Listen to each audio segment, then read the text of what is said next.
வணக்கம். அதிமுக பொதுக்குழுவில் எப்படியாவது ஓபிஎஸ்க்கு ஒரு என்ட்ரி கிடைக்கும் அப்படின்னு நினச்சி ஓபிஎஸோட ஆதரவாளராக நின்றுருந்தாங்க. ஆனாலும் பார்த்தீங்கன்னா ஓபிஎஸ்க்கான ஒரு இணைப்பை பற்றி எந்த விதமான ஒரு தீர்மானமும் இல்லை. அதனால் ஓபிஎஸ் ஆதரவாளர்கள்லாம் ஒரு மாதிரி யோசிக்க ஆரம்பிச்சிட்டாங்க. இனிமேல் ஓபிஎஸ்ஸை நம்பி பிரயோஜனம் கிடையாது, நம்ம எங்கிட்டாவது போயிடுவோம் அப்படிங்கிற யோசனை இருந்தது. ஏற்கனவே வைத்திலிங்கம் அதிருப்தியில் தான் இருந்துகிட்டு இருந்தார். தாவேக்கால செங்கோட்டையன் சேர்ந்த பிறகு பார்த்தீங்கன்னா அதிருப்தி அதிமுக எம்எல்ஏக்களோட பேச்சுவார்த்தையெல்லாம் நடத்திக்கிட்டு இருந்தார். குறிப்பாக பார்த்தீங்கன்னா ஓபிஎஸ் அணியில் இருக்கிற வைத்திலிங்கத்திட்டையும் பேச்சுவார்த்தை நடத்தினார். வைத்திலிங்கத்திட்ட ஏற்கனவே மனோஜ் பாண்டியன் அவர் ஓபிஎஸ் அணியில் இருந்தவர் தான். அவர் திமுக சைடு போன பிறகு வைத்திலிங்கத்திட்ட அவர் பேச்சுவார்த்தை நடத்தினார். ஆனால் திமுக சைடு போகிறத விட நம்ம தாவேக்கா சைடு போகலான்னு வைத்திலிங்கத்து ஆதரவாளர்கள்லாம் சொல்லியிருக்காங்க. வைத்திலிங்கத்துக்கு அந்த எண்ணம் இருக்குது. ஏன்னு கேட்டிங்கன்னா திமுக சைடு போனோம்னா 10ஓட 11 இருக்கணும். அது இல்லாமல் டெல்டா மாவட்டங்களில் வைத்திலிங்கம் போன்ற ஒரு நல்ல அரசியல் அனுபவம் வாய்ந்த தலைகள் பெருசாக இல்லை திமுக சைடு. அதனால் வைத்திலிங்கம் வந்தால் நல்லது, திமுகவுக்கு இன்னும் பலம் அதிகமாகும் அப்படின்னு சொல்லி மனோஜ் பாண்டியன் மூலமாக திமுக தரப்பில் வைத்திலிங்கத்திட்ட ஒரு பேச்சுவார்த்தையெல்லாம் நடத்தியிருக்காங்க. ஆனால் வைத்திலிங்கம் அதுக்கு எதுக்குமே ஒத்துக்கலை. சரி, இன்னைக்கு பொதுக்குழு நடக்குது, இந்த பொதுக்குழுவில் ஓபிஎஸ்க்கு ஆதரவாக ஏதாவது இருக்கும் அப்படிங்கிற மாதிரி ஒரு எண்ணம் இருந்தது. திரும்ப நம்ம அதிமுகவுக்குள்ளே போவோம் அப்படிங்கிற ஒரு நம்பிக்கை இருந்தது. ஆனால் அமித்ஷா ஓபிஎஸ்ஸை கூப்பிட்டு பேசும்போது கூட நீங்கள் பொதுக்குழு வரைக்கும் வெயிட் பண்ணுங்கள், உங்களுக்கு ஒரு நல்ல செய்தி வரும் அப்படின்னு சொல்லியிருந்தார். எடப்பாடி பழனிசாமிகிட்ட அவரும் சில அழுத்தம் கொடுத்துருந்தார். எடப்பாடி பழனிசாமி எதையுமே பேசாமல் சிவி சண்முகத்தை வச்சு பாஜகவோட துரோகி போன்ற கட்சிகளோட கூட்டணியில் இருக்காதீங்க, நம்ம கட்சியை பிளவுபடுத்த பார்க்குறாங்க அப்படிங்கிற மாதிரி சிவி சண்முகத்தை வச்சு பேச வச்சுட்டார். இப்படி ஒரு விஷயங்கள் நடக்கும்போது வைத்திலிங்கம் என்ன பண்ணுறது? செங்கோட்டையன் ஏற்கனவே தாவேக்கா சைடு போயிட்டு தாவேக்காவில் ஒரு முக்கியமான பொறுப்பில் இருக்கிறாரு. அவருக்கு அதிமுகவில் அதிருப்தி எம்எல்ஏக்கள் இப்போ இன்னைக்கு பொதுக்குழு எல்லாம் முடிஞ்சிருச்சுல, இனிமேல் பார்த்தீங்கன்னா எம்எல்ஏக்கள், முன்னாள் அமைச்சர்கள் இவங்கெல்லாம் அதிருப்தியில் தான் இருப்பாங்க. எப்படி இந்த கூட்டணி ஜெயிக்கும்? அதிமுக பாஜக கூட்டணியாக இருந்தாலும் ஒரு சைடு அதிமுக பலகீனமாயிருச்சு, 44% 20% வந்துருச்சு. இந்த சைடு பாஜக பெருசாக வாக்கு சதவீதம் அண்ணாமலை இருந்தப்போ இருந்துச்சு, இப்போ திரும்ப நோட்டாக்கில் போயிடுச்சு போல இருக்குது. அந்த கட்சியோட கூட்டணி வேற எந்த கட்சியுமே கூட்டணி வர மாட்டேங்குது. ஏன் வர மாட்டேங்குதுங்கிறத எடப்பாடி பழனிசாமி யோசிக்க மாட்டேங்கிறாரு. யோசிக்கணுமா வேணாமா? ஒரு கட்சி தலைவர் அப்படின்னா என்ன யோசிக்கணும்? நம்ம விட ஏன் அதிருப்தியில் வெளியே போகிறாங்க? செங்கோட்டையன் போகிறாரு அப்படின்னா செங்கோட்டையனை கூப்பிட்டு சமாதானப்படுத்திக்கணும். என்ன பிரச்சனைன்னு? ஈகோ பிரச்சனை, தன்மான பிரச்சனை. இவர் தொண்டர்களால் தேர்ந்தெடுக்கப்பட்டவர் எடப்பாடி பழனிசாமி இல்லவே இல்லை. அப்படின்னா என்ன பண்ணியிருக்கணும்? கட்சியில் இருக்கிற சீனியர் தலைவர்களை அனுசரித்து போயிருக்கணும். இந்த கட்சிக்கே வந்தது செங்கோட்டையனால தானே. அதை ஏன் எடப்பாடி பழனிசாமி மறந்துட்டாரு? சசிகலா மூலமாக தானே அவர் முதலமைச்சர் ஆனார். ஏன் பயப்படுறாரு? சசிகலா திரும்ப கட்சிக்குள்ள வந்தால் அவங்க தான் தலைமை தாங்குவாங்க, நம்மளை கை கழுவி விட்டுருவாங்க, நமக்கு எதிராக செயல்பட்டுருவாங்க அப்படிங்கிற ஒரு பயத்தினால அவர் கட்சியை அழிக்கிறாரு. ஆனால் வேறு வழி இல்லை.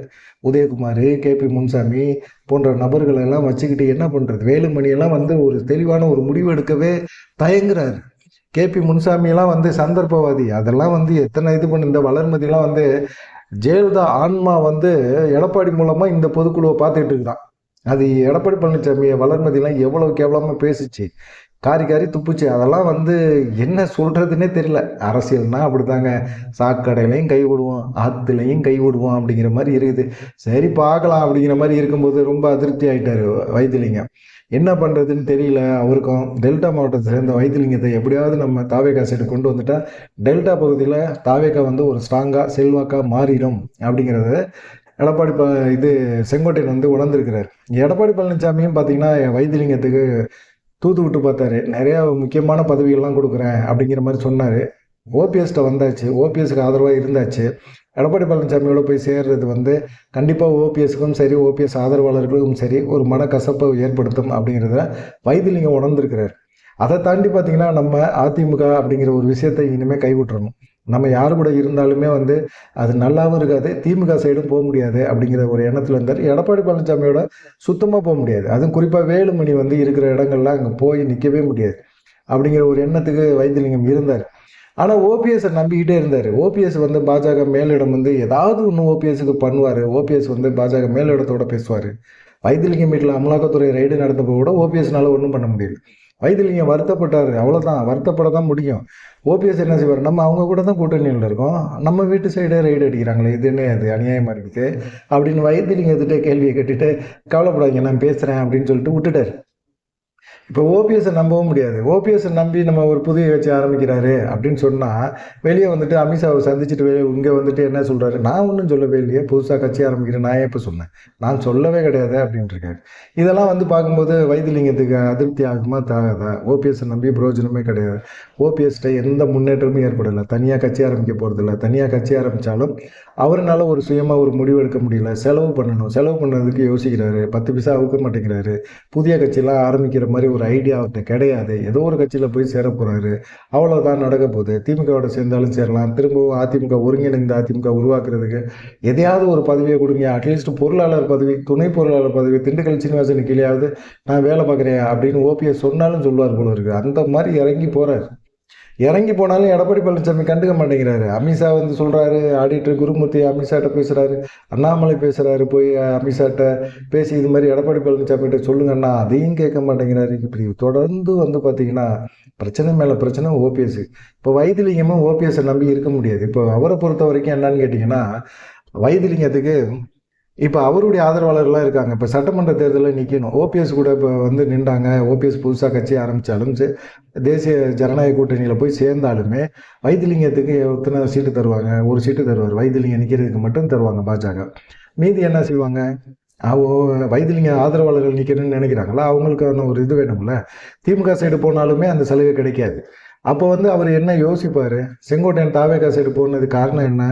அவருக்கு மட்டும் சீட்டு வாங்குறது இல்லை, அவருடைய ஆதரவாளர்களுக்கு வேணும். அந்த கட்சியும் வந்து வலுவாக இருக்கணும். அப்படி ஒரு வலுவான கட்சியை தான் வந்து தேர்ந்தெடுத்தார் செங்கோட்டையன். இப்போ வந்து வைத்திலிங்கம் வந்து தாவேகா சைடு பேச்சுவார்த்தை நடத்துகிறாரு. செங்கோட்டையன் கூட பேச்சுவார்த்தை நடத்துகிறாரு. குறிப்பாக டெல்டா பகுதியில் தாவேகாவோட வளர்ச்சிக்கு வைத்திலிங்கம் மிகப்பெரிய உறுதுணையாக இருப்பார். தொடர்ந்து ஓபிஎஸ்ஸை நம்பிட்டு இருக்காதீங்க. ஓபிஎஸ்னால உங்களுக்கு ஒன்றுமே பெருசாக பலன் கிடைக்காது. சட்டமன்ற தேர்தல் நெருங்கிருச்சு. நெருக்கத்திலே நீங்கள் முக்கியமான முடிவெடுங்க. காத்திருக்காதீங்க. காத்திருக்கிற காலங்கள் எல்லாமே போயிருச்சு.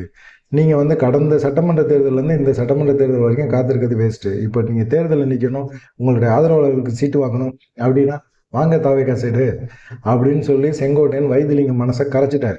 மனோஜ் பாண்டியன் மூலமாக எவ்வளவோ முயற்சி பண்ணி பார்த்துருக்காங்க, திமுக முடியல. அதே போல் வந்து பார்த்திங்கன்னா காமராஜ் மூலமாக அதிமுக சார்பில் எடப்பாடி பழனிசாமி வைத்திலிங்கத்தில் பேச்சுவார்த்தை நடத்திருக்காரு, முடியல. ஆனால் ஓபிஎஸ் நம்பிக்கிட்டே இருந்தார். ஓபிஎஸ் ஏதாவது செய்வார், புதுசாக கட்சி ஆரம்பிப்பார் அப்படிங்கிற எண்ணம்லாம் இருந்தது. எப்போ அவர் நான் கட்சி ஆரம்பிக்கிறேன் நான் சொல்லவே இல்லை அப்படிங்கிற ஒரு வார்த்தையை விட்டாரோ அதுலேருந்து வைத்திலிங்கம் ரொம்ப அப்செட்டு. கட்சி மாறி போயிடலாம் அப்படிங்கிற ஒரு எண்ணத்துக்கும் அவர் வந்துட்டார்.